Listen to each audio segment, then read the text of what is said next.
jërë ngeen jëf mbokk ñuy seetaan ci Senejet bu ngeen gisee fi ñu nekk nag moom mooy Cheikh Abda Fall muy président association des volontaires pour la défense de l'environnement ñu toog ak moom nag bu ngeen gisee décor bi rek xam ne tey li ñuy waxtaanee lépp ci environnement la jëm bala ñuy gën a sori dañ lay nuyu rek Père Abda bàyyi la nga nuyu ak suñu ay internautes ñu dugg ci waxtaan bi. asalaamaaleykum wa rahmatullah man la Mamadou Abdoulaye Fall ñu gën maa xam si Abda Fall. di président association des volontaires pour la défense de l'environnement nekk fii si Mboussobé si commune Mbacké maa ngi nuyu internautes yëpp di nuyu sama jeune frère Pape Cheikh Fall ak ñi koy seetaan ñëpp ak ñi bokk liggéey bi di si profiter aussi vraiment di leen féliciter ndax maa ngi leen di suivre gis naa le travail remarquable que vous abattez professionnellement et surtout pour le développement de Mbacké. li ñuy dooree waxtaan bi mooy association bi di AVDE te nga nekk président bi boo ñu doon ñëwaat ci bi ngeen ko sosé ak activités yi nga xam ne jot ngeen ko def lu ñu ci mën a jàpp. waaw AVDE soo xoolee association des volontaires pour la défense de l'environnement bi ñu koy créer c'est à partir d'un constat ñun yàlla dafa def ñu juddoo Mbacké yaroo fi amuñu lu dul Mbacké ñu nekkoon fi ba ñuy xale ñu dem ba jamono jot ñu am taxaw seetlu gis dëkk bi daal si côté environnement d'une manière générale ñu gis fi ay problème insalubrité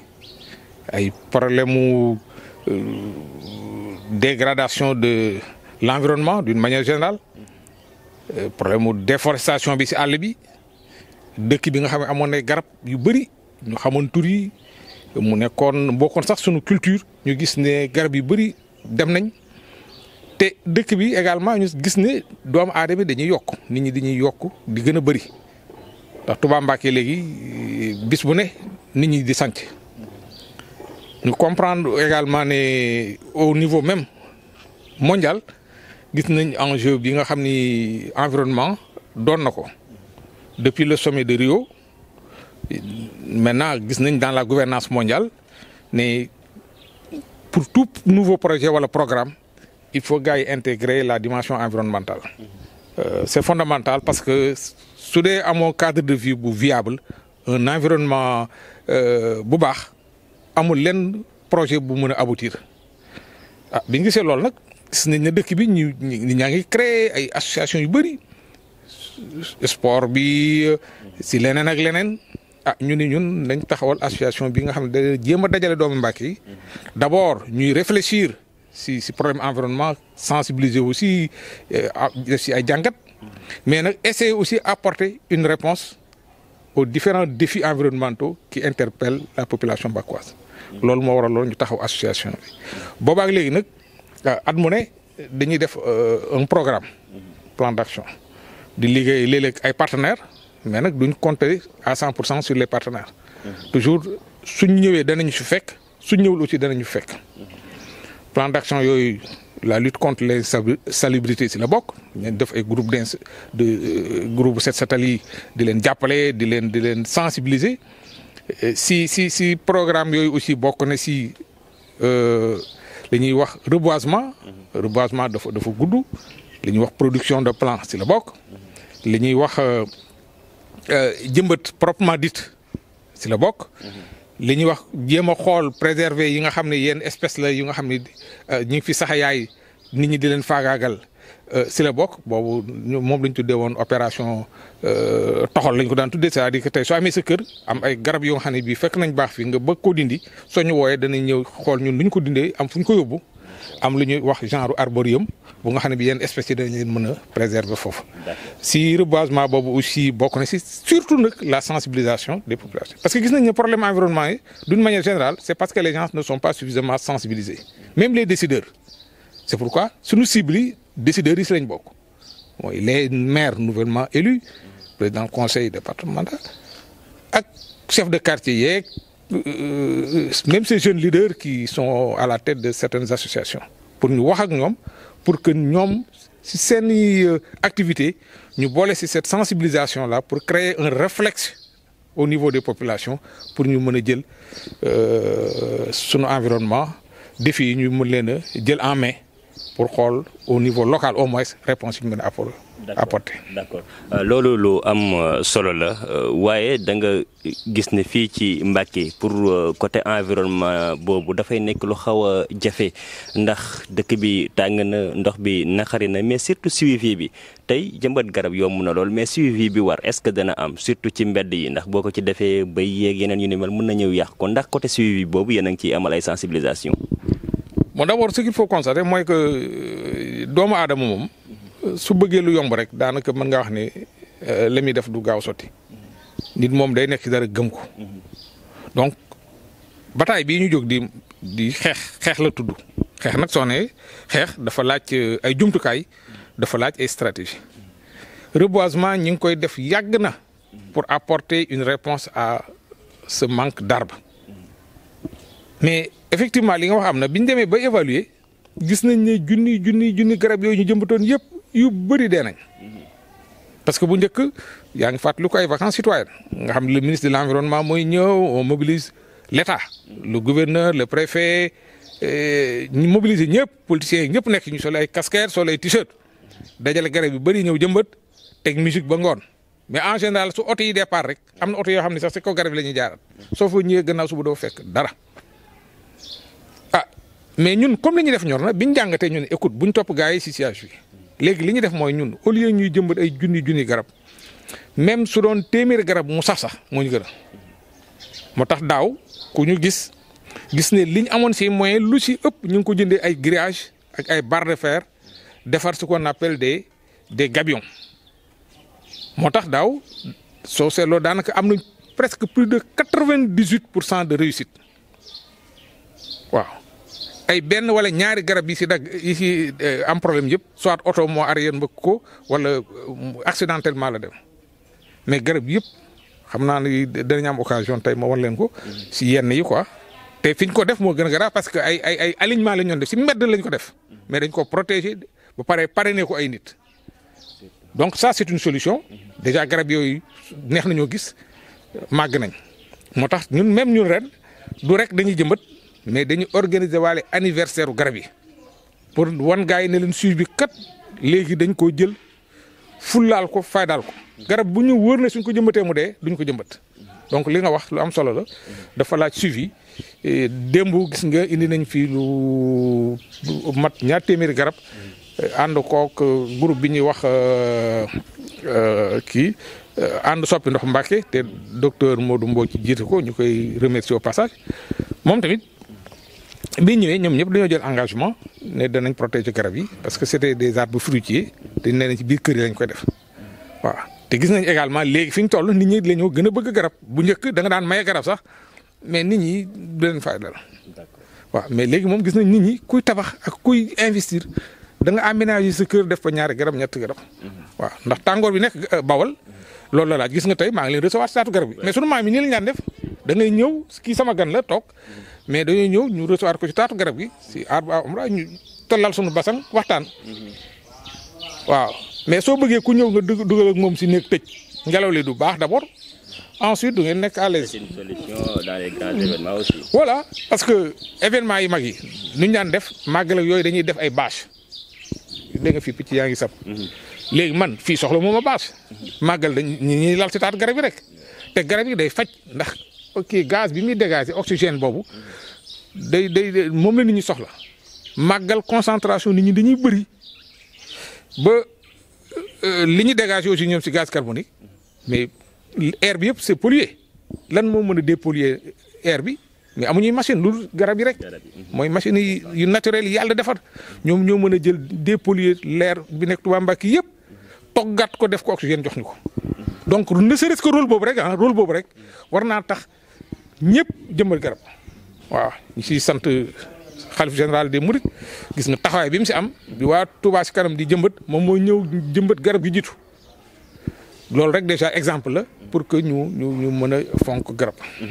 leneen tamit loo xam ne dama koy seetlu muy accompagnement bi nga xam ne dafa war surtout nos élus on peut dire les autorités wala ceux qui font la politique ñoom en général seen ay programme doo leen dégg sax ñu wax lu jëm ci environnement li nga xam ne fas nañ ko ci yéene def est-ce que ñoom it taxawaay bi war dëgg ci côté environnement boobu am nañ ko. waaw xam nga quand on parle de leader c'est quelqu'un koo xam ne kii vraiment mën na d'ailleurs on parle même de leadership transformationnel c'est-à-dire quelqu'un ki nga xam ne am na xam-xam bi mais mën na yóbbu nit ñi fu gën mais su dee yow da ngay jël nit ñi yow di leen yóbbu si loo xam ne lii ñoom daanaka doo amul si ñoom benn njariñ man je me dis que ce leadership des na. soo jëlee lii ngay wax environnement au Sénégal dafa bokk ci compétence décentralisée yi collectivités locales yi seen compétence seen sañ-sañ lañ boole environnement dañ leen wax yéen collectivité locale d'ailleurs am na ci fonds de dotation yi sax da ci ànd léeg-léeg yéen collectivité locale muy maire di conseil départemental bokk leen ci production plan bi production moo ngay defar ay plan jox ko nit ñi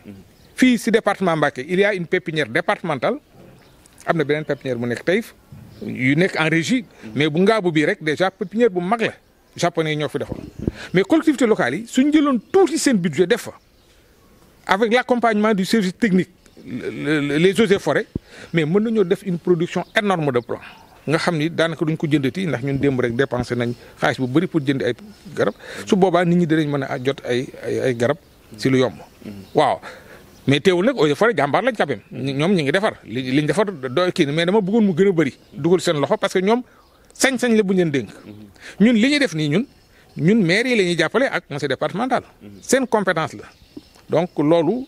wax nga dëgg ñoom dañoo war a am sensibilité boobu ndax toujours nga gis ba ci campagne bi weesu gars yi ils dépensent des millions et des millions dañuy ñëw sa koñ jox fa 500000 dem fa la joxe fa 200000 ñee di sabarlu ñee di kii alors que avec 200000 wala 100000 wala même une petite somme mais mën nañ ko dugal ci ay garab léegi xoolal maire bu indi camion garab ñëw dugg ci benn quartier jox ko nit ñi mosoo koo gis te pourtant bis bu ne ñu def lu ëpp loolu donc xëy na ñoom li ma la waxoon rek dañoo bokk suñu cible sensibilisation bi war ci seen niveau moo des moo tax ñun nous travaillons dans ce sens là mais nag xaaruñu kenn de wax naa la ko ñun nous sommes des volontaires AVDE li ko jiite mooy volontaire mooy ku joxe boppam man su reboisement jotee sama tenue de travail laay sol damay gasi pax ba sonn su association bi am na sax ay imam Sëñ Massamba maa boon nga fekk ko fi suñuy jëmbat day ñëw jëmbat comme ñëpp am yeneen kilifa yu si nekk mais dañuy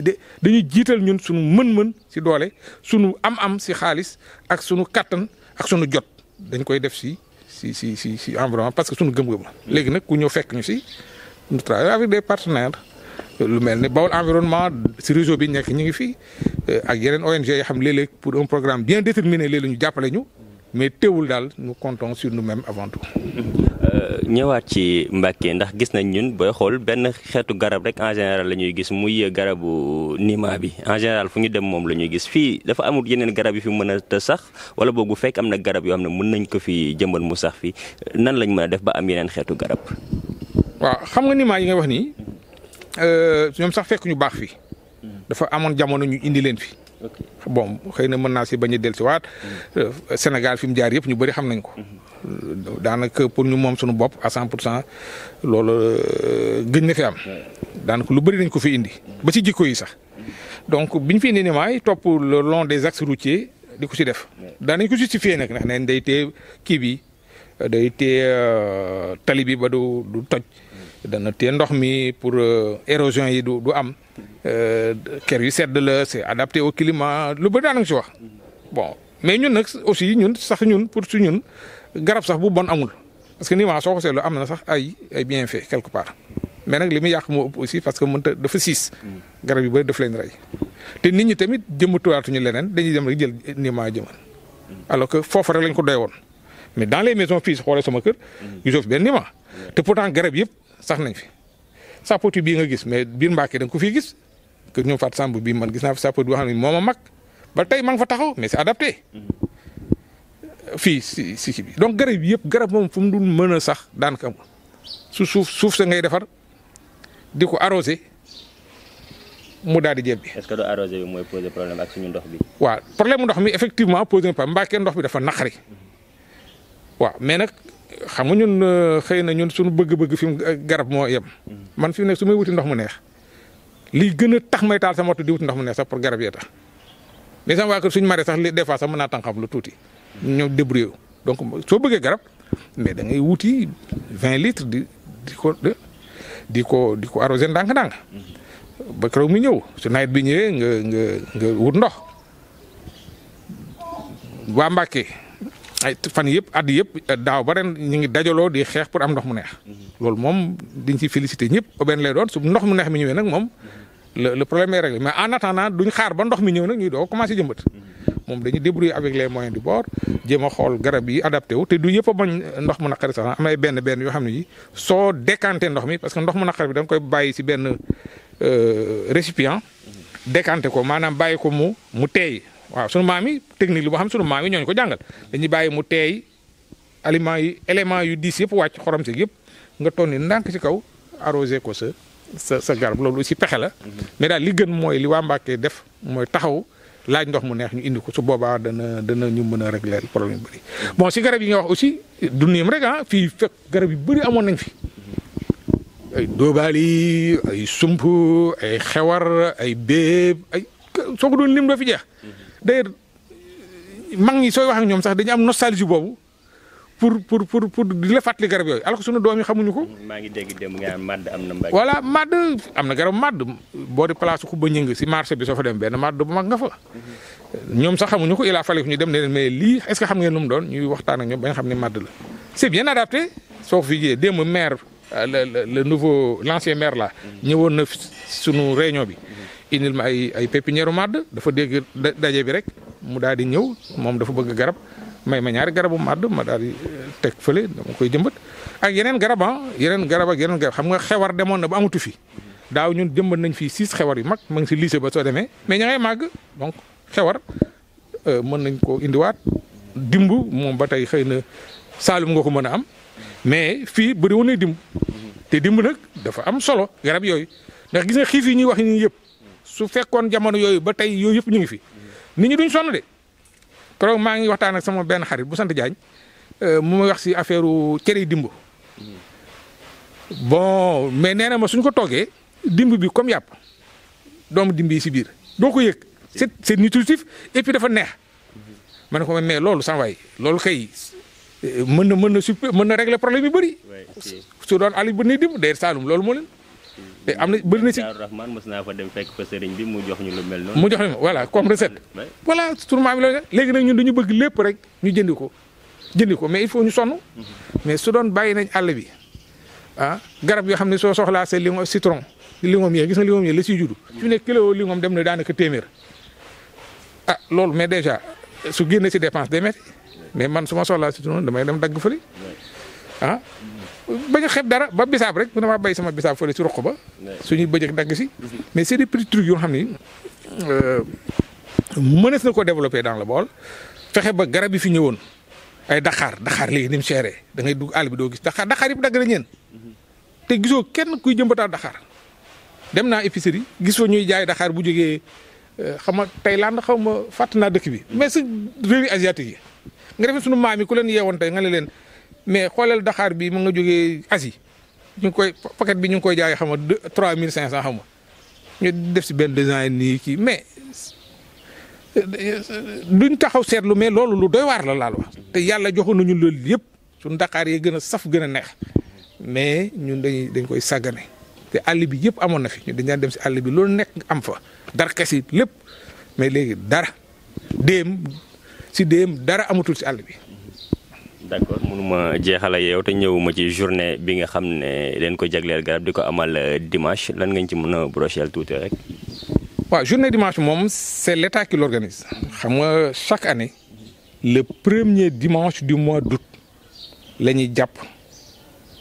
pour def ko la journée de l'arbre yàgg nañ koo def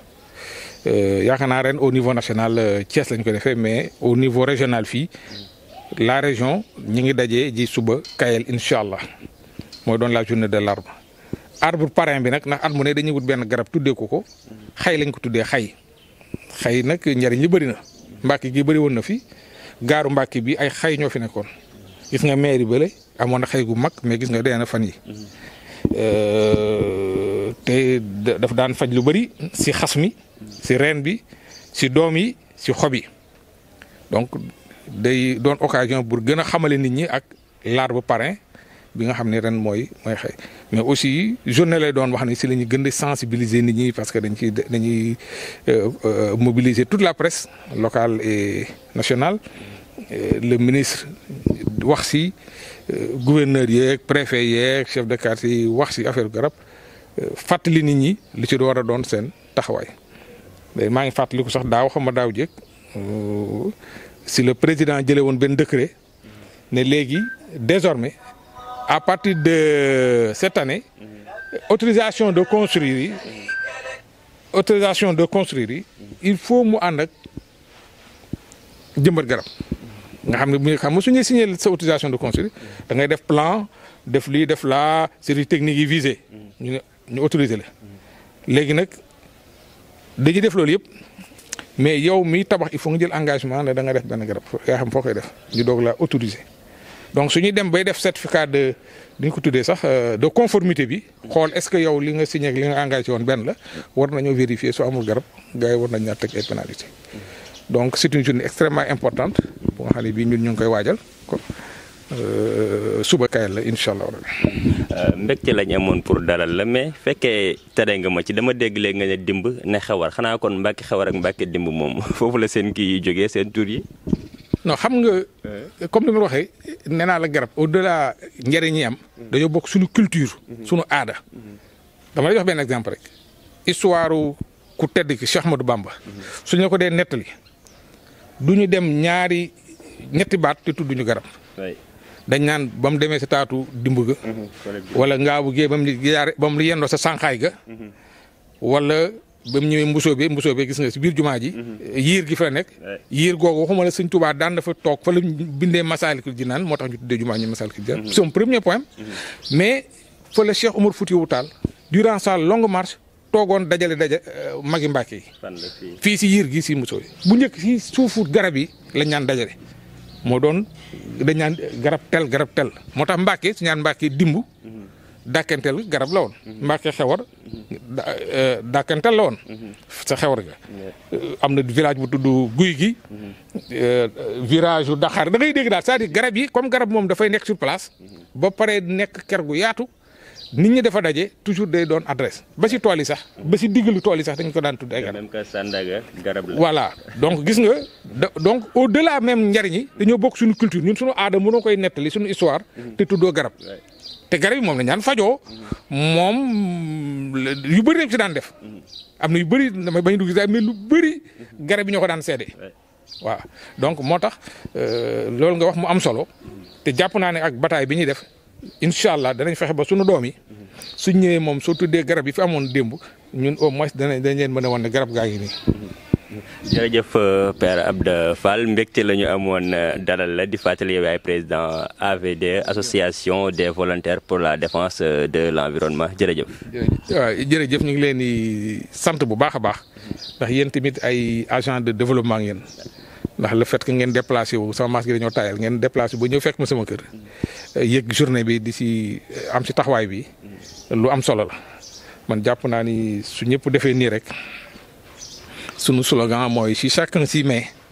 le Bawol sera reverdi kenn ku nekk su ci dugalee loxoom rek wala kenn ku nekk jëmbat benn garab rek Mbàkke mën na mel na meloon. asalaamaaleykum.